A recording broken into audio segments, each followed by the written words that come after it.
Today on our 2015 Ram 1500, you're going to be taking a look at, I'm going to show you how to install the Air Lift AirLift 1000 air helper spring for Coil Springs for the rear, part number AL60818. The reason we want airbags, when we have weight in the back of our truck, without the airbags, it lowers the back end. It's going to raise the front end. What that's going to do, it's going to bring our headlights up. It's going to put unnecessary wear and tear on our tires. It's going to make our steering really light, and it's going to affect our braking. With our airbags, we're going to be able to bring that ride height back up to normal with weight on it, bring our headlights down, change our steering back to normal, along with our braking, and it's going to change the way our tires wear. That's what our polyurethane bags look like when they're installed. These are going to give you a 1,000-pound load leveling support. You're going to have a max PSI of 35 pounds, and you want no less than 5 PSI while traveling with the bags. Here in the back, we're going to have 2 valves. It's going to allow us to adjust each bag independently for uneven loads. This is going to improve your steering and braking, and also maintain a safe headlight aim. As far as the installation goes, it is a straightforward installation, very simple. The bags slide inside the springs, and you run your Airline tube to the back, add your fittings, and you're ready to go. Now that we've gone over some of the features, let me show you just how easy these are to put in. First thing you want to do before we start our installation, we want to get a ride height measurement. We're going to go from the edge here to the ground, or from the ground to the edge. We're going to do that on the front and the back to get a normal ride height. The reason we want to do this is once we add our bags and then we add weight to it, we want to be able to air those bags up to get that measurement as close to the normal ride height as possible, if not right on. So we'll go ahead and take the measurement now with no weight. We're at 38 3/4 in the back. Now let's take one to the front. In the front, we're at 36 1/4. Now that we've added some weight to the back of the truck, let's go ahead and take another measurement. We're at 37. Let's go ahead and take one to the front too. In the front, we're still at 36 1/2. Now with the weight in the back of our truck, our airbags inflated to about 35 PSI. We're gonna go ahead and take another measurement. And it looks like we're back to normal ride height. Let's take one from the front too. On the front, again, we're back to normal ride height. Now we're gonna alleviate all the problems that we would have if we didn't have the airbags installed. Now how you wanna set this up in your garage is you wanna chock your front wheels, set your emergency brake, and you wanna set some jack stands on your frame. What we wanna do is we want to let our wheel drop just enough to spread our spring out so that we can get the bag inside. Next, we're going to take an 8mm socket. We're going to remove all the bolts that run along the inside of our fender well so we can take out our liner. Now you have 2 ways to do this. If you do it like this, you have plenty of room at the top for your Airline tube and everything to work from here. If you don't want to take the time to take this off, that's fine. You can do it from underneath the truck. It might be a little bit tougher to get the line up on top up here, which I'll show you in just a little bit. So we're going to take an 8mm socket. We're going to have some bolts that run along the side here.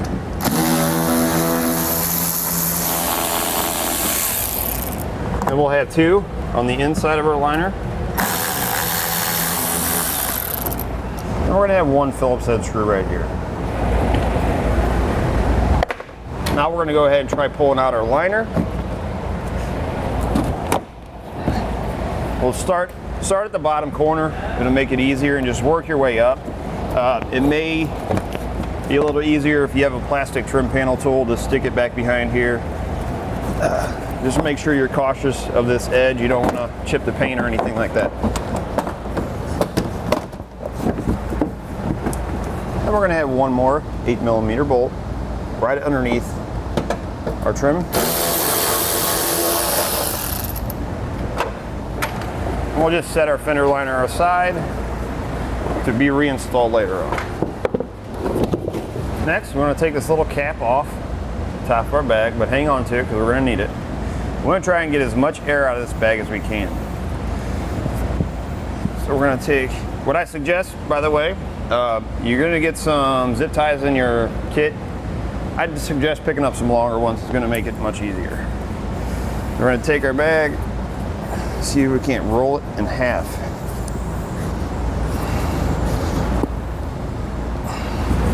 Once you've got the air out, put the cap back on. It might be easier if you have a second person while you're holding the bag, because as soon as you let it go, it's going to fill back up with air. Get the cap back on, get the zip tie on there. It'll hold your bag folded like that. I'll put one on top here, just like that. Now we're going to take our cap back off and use the zip tie to compress the air out of it as much as possible. Now from here, we're going to go ahead and put our airline tube on, because there's a little bitty clip that goes around this brass fitting when the airline tube is on it. It's hard to get a pair of pliers inside the spring to get that on top of this brass fitting. So we're going to do it outside, and we'll just feed our line up through the top. So you want to make sure you have a clean cut. I would suggest picking up a pair of airline tube cutters. If you don't have any, we carry them. You're just going to lay it in there. You want to make sure you have good clean cuts. You don't have any pinches. Take our tube, push it onto the copper fitting. Take a pair of pliers, Channellocks, and slide that down over the fitting and the tube. Now we're going to take the bottom end of our bag, we're going to slide it in between our spring, like that.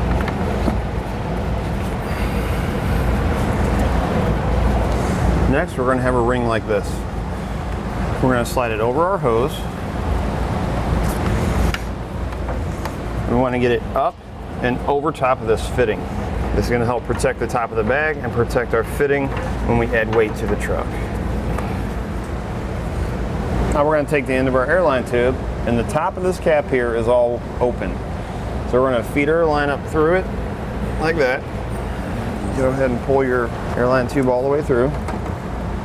Then we're going to spin our bag around, and then we're going to cut the zip ties off and let our bag fill up with air.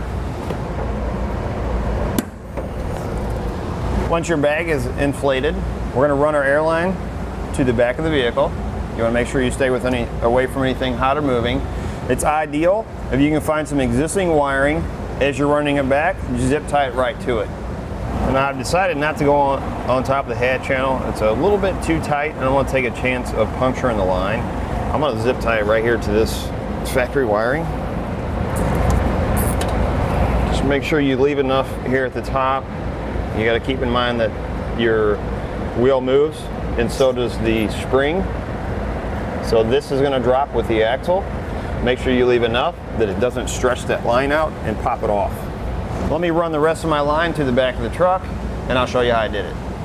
So how I routed it is I have some existing wiring here from where I zip tied it before. I have another one here.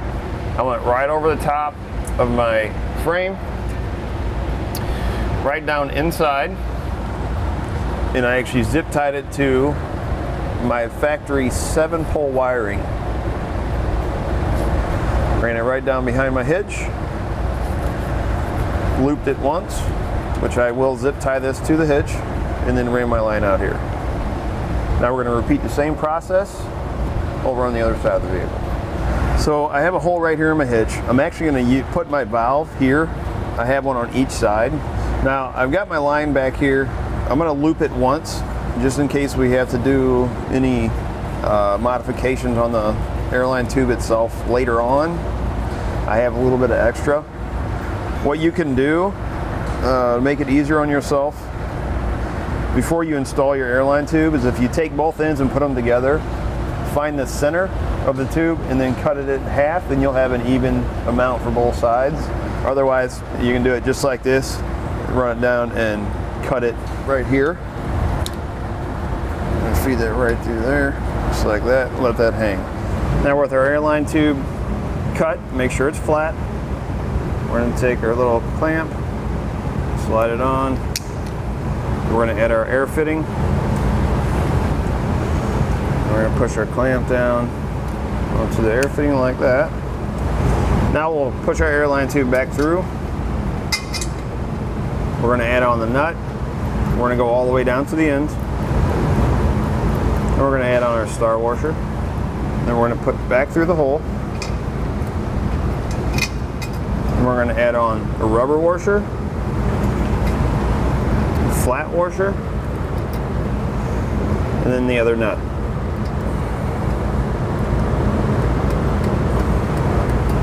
And then we're going to adjust how much we want how much air fitting we want out or in by just moving the nuts forward or backwards. I think that would be good. I will take 2 1/2-inch wrenches. If you don't have 2 1/2-inch, you can use a 13.5. We'll hold one on the back and one on the front. We're going to snug this up. And we'll have a nice cap to go on each side. Now you do have an option to just use one fitting for both bags. In your kit, you're going to get a little T like this. All you would do is you would hook your line into one side from one airbag and one into the other, and you'd run a single line to one of the fittings. Next, we're going to add about 30 psi to each side.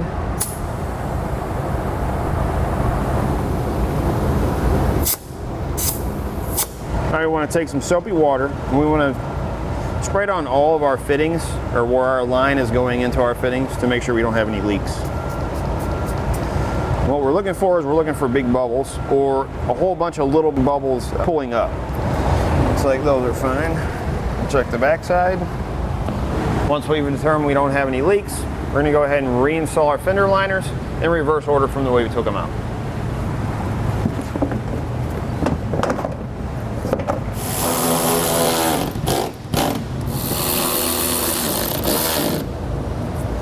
That'll do it for a look at an installation on the Air Lift AirLift 1000 air helper springs for coil springs for the rear, part number AL60818 on our 2015 Ram 1500.